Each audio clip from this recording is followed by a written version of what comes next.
Joe Biden, Syria. What happened today? Allow me to do just a little setup on this for those who don't understand what's going on. Syria, you probably know, not exactly a vacation destination. It is a war-torn place. It's got an ugly established government, and it has parts of it that aren't even controlled by the government. They've been fighting rebels in that country for a long time.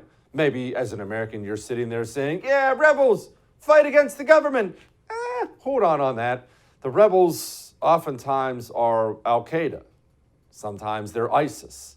There is a gigantic portion of the country, home to about 3 million people, the government has no control. The rebels still have control of it, isn't it? Wow, that's how some of the world still is. Count your blessings to be an American, right? So what happened? Well, this is what we do know. What we do know is there was a raid. This is what Joe Biden had to say about it. Last night, operating on my orders, the United States military forces successfully removed a major terrorist threat to the world, the global leader of ISIS, known as Haji Abdullah. As our troops approached to capture the terrorist, in a final act of desperate cowardness, he, with no regard to the lives of his own family or others in the building, he chose to blow himself up, not just to the vest, but to blow up that third floor, rather than face justice for the crimes he has committed, taking several members of his family with him, just as his predecessor did. Okay. That's the leader of ISIS. You heard what happened. I've been speaking with friends of mine who would know, and details are still coming out. So I'm going to hold back some things, but I will tell you this. Here's what we do know. We flew in a bunch of helicopters, a bunch of special operations guys. I'm talking, and I'm not going to, look, all the information on who specifically was there, I don't know. Was this Delta Force? Was this the SEALs? Was it SEAL Team 6?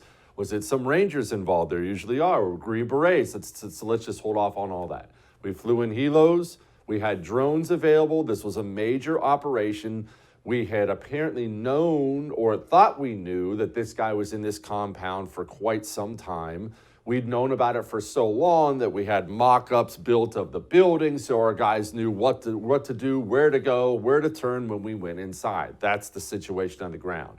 They're telling us one of the helos malfunctioned. We don't know the story. One of the helos didn't work anymore, so we had to burn one of the helos out. We do that so the enemy can't get their hands on our advanced technology there. What do we know? The head of ISIS is dead. Women and children are dead. We're still waiting to get an update on our guys. As of right now, it looks like all of our guys are alive, possibly some wounded. We don't know yet. How should you think about this? Here's how you should think about it. Be happy a terrorist is dead.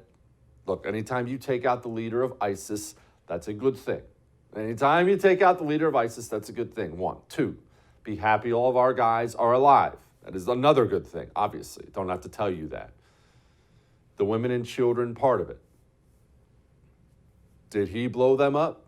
Probably. That's ISIS MO. ISIS does that a lot. Probably did. Are we responsible for that? It's perfectly acceptable to ask these questions, especially after the Biden administration just got done incinerating 10 innocent people with the Reaper drone in Afghanistan. I don't know. And I'll tell you something else, and this sucks, right? I don't know that we're ever going to know. When it comes to corrupt regimes like we have, you can't ever bank on the information you're getting. You can't bank on it being accurate. I do know this. Timing looks a little weird. Joe Biden is one of the least popular presidents in the history of America at this point in his presidency. A lot of people are saying now that he'll be remembered as one of the 10 worst presidents of all time after 1 year in office. The president is unpopular on every issue. That's actually hard to do. To have the American people universally look at you on every single issue and say, oh, he sucks at, well, all of it. That's a big deal.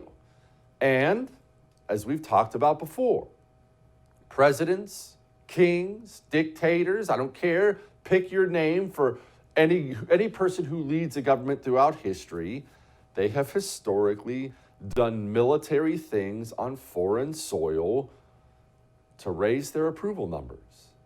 I don't know that that's what this was. I don't. All we can do is speculate at this point in time. I know the Biden administration, this is Jen Psaki stepping in it once again. In the beginning, we've been able to evacuate more than 120,000 people from Afghanistan. Some American citizens, many of them Afghan partners and allies, people who have fought alongside us during the 20-year war. And that is the largest evacuation since the Vietnam War. So. Okay, they're comparing it to the Vietnam War and bragging about all the people we got out after they left people there. Okay, this president's been a foreign policy disaster, and people are still mad about Afghanistan, and the Biden administration knows this. I know enough political pollsters to know that is a huge issue for the voters. A huge reason why Joe Biden is still unpopular is Afghanistan. This is not something people have let go. They have not let go of that image of 13 of our warriors dead and their coffins coming out of the back. They've not let go of the image of Joe Biden checking his watch while he's there. It's supposed to be a solemn memorial ceremony. They have not let that go. The Biden administration knows this. Were these things taken into account before we launched a raid in Syria? I don't know. And again, I don't know that we'll ever know. But back to what we were just talking about. You know when Julius Caesar was assassinated? You don't know about this because he was assassinated. He didn't get to pull it off. You know what he was getting ready to do? He was getting ready to gather up the legions and go raid Parthia. Why? His approval numbers had dropped into the toilet. He wasn't popular anymore. And it was just simply known back then as now, a good foreign war can get those approval numbers back up, gets that feeling of patriotism welled up in people. And I'll say this. I wish we didn't have a system where something like this happened and we had to ask these questions and we had to have this conversation. Don't you wish that? Don't you wish we just had, whether it be Republican, Democrat, just down the line patriotism? Well, I'm sure whatever he did, even if I disagree, I'm sure he had the country's best interests at heart. Don't you wish you had that? Man, I do. Hey, thanks so much for watching The First on YouTube. If you liked what you saw, go ahead and like and subscribe. You heard me. Like it, subscribe. You'll get a lot more of it and a lot more of me.